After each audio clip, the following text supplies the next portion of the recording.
CMD Boxing Reports. Ronell here reporting here, and I'm back at it for the boxing fanatics. So, yeah, man, if you read the title, it says Eddie Hearn tired of Wilder's stalling the fight. Well, that's something I had seen, all right, when I was reading an article. I think it was on a boxing scene, one of them. And I'm thinking to myself, like, whoa, that was kind of catchy. I'm like, nah, Wilder wants to fight. Okay. But yeah, I'm gonna make this right here real short. I wanted to do a video all day, but man, my schedule is just crazy. All right. So I just, do some short live streams for right now. So, all right, now look, I didn't do too many videos on Deontay Wilder or Anthony Joshua fight. I did some with my boy Boxing Block Center. I enjoy doing live streams with him. And in fact, he the one got me doing these live streams now. Before I wasn't even used to doing this stuff. But anyways, okay. Now I already knew that this fight, the way things are going with them, stalling the fight and everything's but everyone is like pointing the finger at Anthony Joshua, right?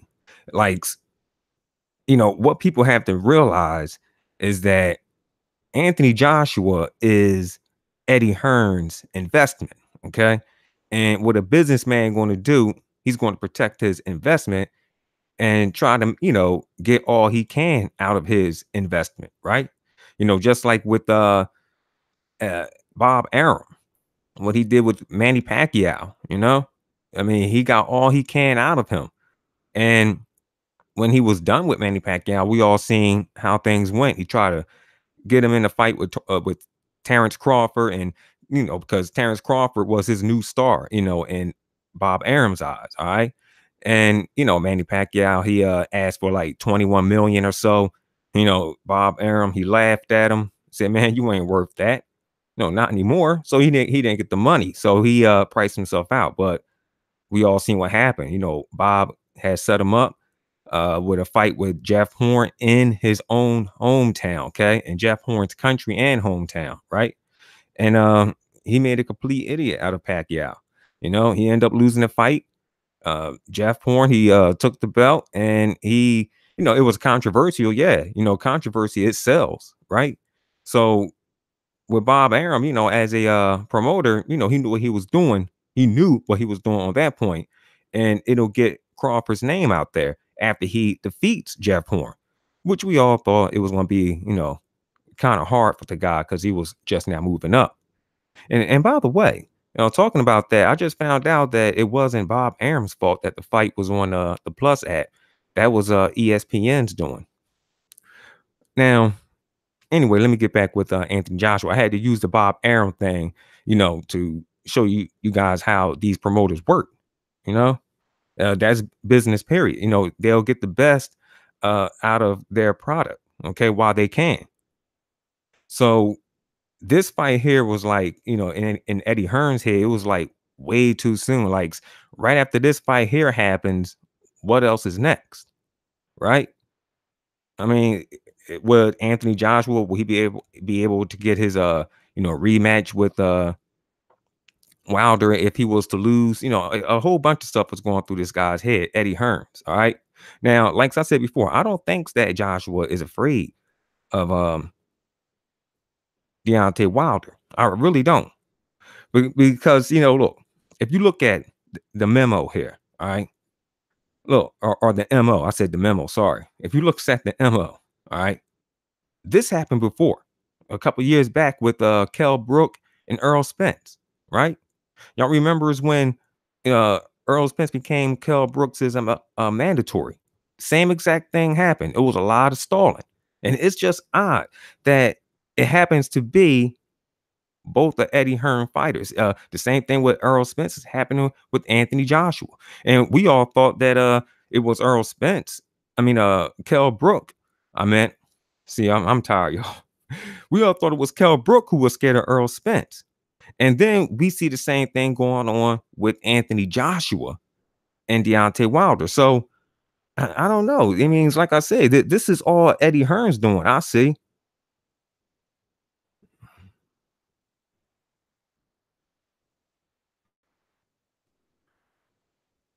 Excuse me. Sorry, I had to do something real quick. Yeah, this is all his doing. And for the fans, right? Like a lot of fans are now like, blaming Joshua. They're the casual fans, they really don't know the full politics, behind, the story. We understand that Joshua is a story, but there's another story behind that, right? And that story is Eddie Hearn. Now, I thought Eddie Hearn was a pretty cool dude. I thought he was. But with him and his shenanigans and everything, I'm, looking sideways at dude now. For real. I mean, he is a pretty good promoter. I mean, he does get boxers fights and whatnot, and get them and he gets them, excuse me, to fight in front of large crowds and all. I think he's doing okay with Daniel Jacobs and all, getting them out there. But I don't know. The way he treats his stars and everything. All right. He did the same thing with Kell Brook, and now he's doing the same thing with Anthony Joshua. All right. I mean, he's making these dudes look real bad. Now, I just want to say one thing. I want to note one thing here. All right. And this right here has something to do with the race tactics and everything that's going on. Because let me tell you, all over Facebook and Instagram, I mean, I seen like a whole lot of like race attack on Black Americans. Just because of this fight, right? Just because of Black Americans, we have no morals and we have no this, no that. We're the scum of the earth. But I just want to say one thing. All right. I mean, and this was coming from uh, well, all right, UK fans of all backgrounds. All right. African, um, white, all backgrounds. All right. I've seen their photos and whatnot. But I just want to say one thing here. All right. And this is definitely for the Black Americans to pay attention to. Right. Listen, yeah, a lot of people look down on us. Okay. Even people here in this country, like other foreigners and everything who come here. Okay. They look at us as stupid and dumb. Oh, we're just ignorant. Okay. But one thing I must say this: we are a strong people. Okay. We're very strong. Like, we've been through so much stuff in this country. But I tell you one thing: we never ran to another country. We stood our grounds and we fought back. You understand? And people say, well, what have y'all accomplished? We have accomplished a lot. Okay. They'll say, what have you accomplished by fighting back? Yeah, yeah. We have accomplished a lot. I mean, we went through hell in this country. Slavery, uh, the civil rights movement, getting sprayed with fire truck hoses, getting dogs sicked on us, getting lynched from trees and whatnot. But guess what? We still here. And the reason why we're still here is because we fought back. We didn't run to another country. All right. Now, this is no disrespect to anyone out there. All right. I'm just talking to the racists and to the people who look down on Black Americans and to Black Americans who are afraid to speak up. I want y'all to listen to this. All right. So, yeah, we didn't run to another country. No, we fought the hell back. Right. And I remembers I was I'm buffering right now. All right, I remembers I was watching. It was on Martin Luther King's birthday. I was watching another YouTuber, some Hispanic guy. Now I have nothing against Hispanics. My friends and all are Hispanic, but like I said, this is going out to the ones who speaks down on my people. All right, he was talking about, oh yeah, Martin Luther King did all this. He died for you guys, and look what you guys has done. And I've seen Black people in the comment section say, oh man, you're right. Whoa, bro. First and foremost, okay. Like I said before, we fought back. We didn't run to another country. All right. You did. And let's get something straight. MS-13 is not black. Okay. Like, you ran from your country to come here, what, to start gangs? The Mexican mafia, it's not black. Okay. The Latin Kings, they're not black. Now, looking at what black people do and talking about what Martin Luther King did for us, and look what we've turned out to be. Well, look what you guys do. You left your country, came here, and look at the wrong that y'all do. Look, there's wrong in every race. Like, at the end, we're all people. We're all human. You know, we all breathe the same air. But when you start to, try to put other people down, hey, that's where I draw the line, especially a whole group of people. Like, no one, like none of us on this planet is perfect.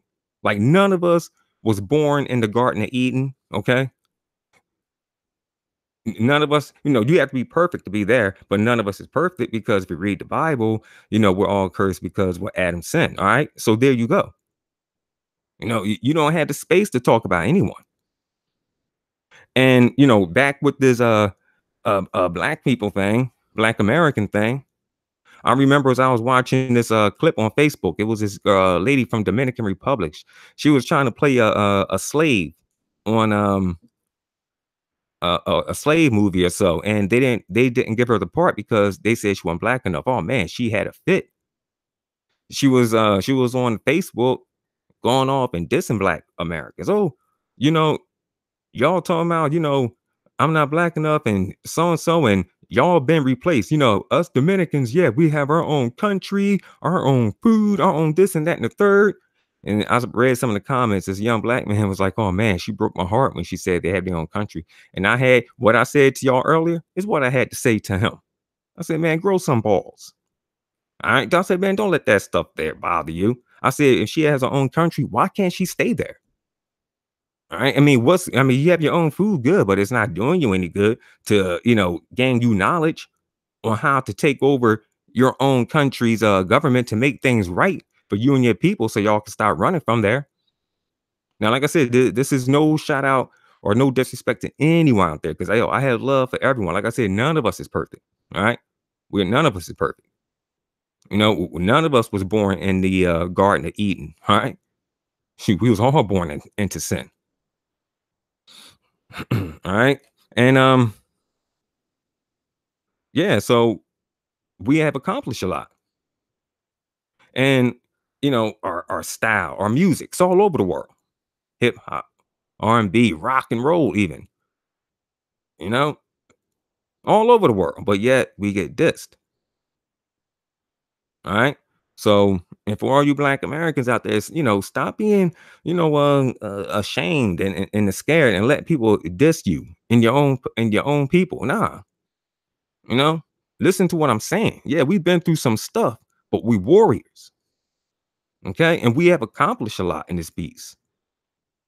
And if people want to diss us because what Deontay Wilder did, he told Eddie Hearn and Joshua, look, man, the heck with you and your crew. I'm moving on. All right. And they want to call us all scum of the earth and trash. Look, this scum of the earth is powerful. Okay, we got strength. I mean, I understand we got some, you know, uh, ones who are lost, Aborigines, whatever they call themselves. I don't follow that crap. I'm an African blood. All right. I'm black. All right. And I also love everyone. Okay. And I guess I know I was here to talk about the fight, but this part right here I'm speaking of has a lot to do with the fight and how, like I said, the title says that, Eddie Hearn, he's tired of Deontay Wilder stalling. How is that? Wilder wasn't stalling in that fight. He wasn't. I mean, look, it went like this. They asked the man for 100 million or give up 50 million and we'll go to the States. All right. See, they said that because they didn't think that Wilder had that money. All right. Lance is all right. Wilder is a fraud. AJ should move on. He'll make 20 million while Wilder fight Bond for 11 millions, whatnot. That's your opinion, man. But check this out. And thanks for commenting and subscribe if you're not. But check this out, right? So they didn't think Wilder had that money. But when he came up with it, it was shocking. Like, what? Where he get this money from? All right. So, they, he did the investigation, seen where the money came from, and then it was Eddie Hearn who said, I guess he really talked Anthony Joshua down. All right. Hey, thanks a lot, Lance. And he said, he came back and he was like, nah, we're not going to take the fight. And then with this, other contract with the, with Deontay Wilder saying, I agreed to all your terms and everything. So he was like, wow. I'm like, look, he won. I mean, like Wilder's going to lay down his guns and he's going to accept them. Why? He really wants this fight. And at the same time, all right, I don't know. I mean, I'm not. I don't want to accuse nobody of anything. 'Cause really don't want to get in no trouble. But we know, like promoters like Don King was good at, well, they say he was good. I don't know. I've never seen any evidence. But word was Don King used to work with certain belts, all right, to get his fighters. Like I guess it was the IBF or so. If they held that, he'll get them dudes like easy mandatories and stuff. So I don't know if Eddie Hearn had something to do with this, with the WBA responding so fast, all right, and saying that, look, we give you 24 hours. Well, actually, they gave him a month, all right, to respond to it. So that whole thing was pending, this whole entire time. Eddie Hearn knew he was not going to take this fight. He knew it, right? So, like I said, I said, man, look, they're going to send the contract, and it's going to be something else after that. And sure enough, it was. All right. You know, I don't know. Boxing should be the whole structure of boxing should be how can I say, like, restructured. All right. I mean, I hate to say it. It should be restructured like American football. You know how certain teams play each other, and because what we have boxers mostly from all over the states, right? So what in football you have the what NFC and AFC and everything's, and at the end, they play each other. But then again, now you can't do that with boxing because we got boxers from all over the world, not just all over the states. That'll work if it was like that in the states. So that boxing is a worldly sport. They'll milk it until the summer of 2019. That sounds about right. That sounds like something like a promoter Eddie Hearn would do. You feel? So, but yeah, the structure of the sport, it really does need to be changed. To make it seem more appealing to the fans and everything, right? Something like the structure of football is. But except, we have boxers from all over the world. So that's going to be kind of hard. It really is. But I love the sport, you know, and I like doing these live streams now. And yo, you know what?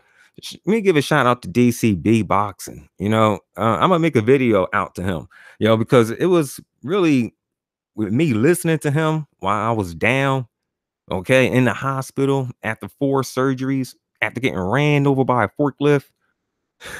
Man, getting ran over by a forklift. I mean, ugh, it's nothing fun. It doesn't feel great. I can tell you that much. But yeah, that's why I started listening to all these podcasts and everything. Yo, Marlo's Corner, what's up, man? Sorry if I missed you. I just said lifted this bad boy up. Yeah, I'm just in here to get a quick stream in, because and y'all do me a favor and hit that like button. It got 4 people watching. Yeah, can you please hit the like button? While you guys are in here, it's very important that you do. I only got like 1 like on the other video, and I hope nobody was offended on what I was talking about when I was saying stuff about Black Americans. You know what I mean? Nah, it's about time we realize who we are. Okay, I mean, I'm not. I don't mean to take this whole thing to a race thing, but this is what it is. What it is, and this is what this whole thing came down to be with Anthony Joshua and Wilder. Now, before I go, I want to just say this, right? I remembers when Manny Pacquiao done that when I jumped in. Hey, thanks, Marlo. I remembers when Manny Pacquiao and Mayweather's going at it, okay? And we had the same thing, all this gay race baiting. Excuse me. And I was saying to myself, what if both these guys were black? Will we have this problem? And here we are about 5, 6 years later, and both guys are black. And yes, we have that same exact problem. Oh my goodness. So I don't know, man. Maybe I should get up here and start going out, but no, that's not my style. I'm too laid back for that. You know what I mean? Mm, and I will get up here and start getting raggedy and everything, but nah, man, I'm too laid back. So I gotta be me and everything. Well, I don't say all I had to say. Thank you guys for joining. Thank you, Marlo, for hitting the that like button and everything. And I'll try to be back with another vid, hopefully tomorrow. All right. CMD Boxing Reports, Ronell Higg reporting here. I'm signing off. Love everyone out there. I'll catch you guys on the next one.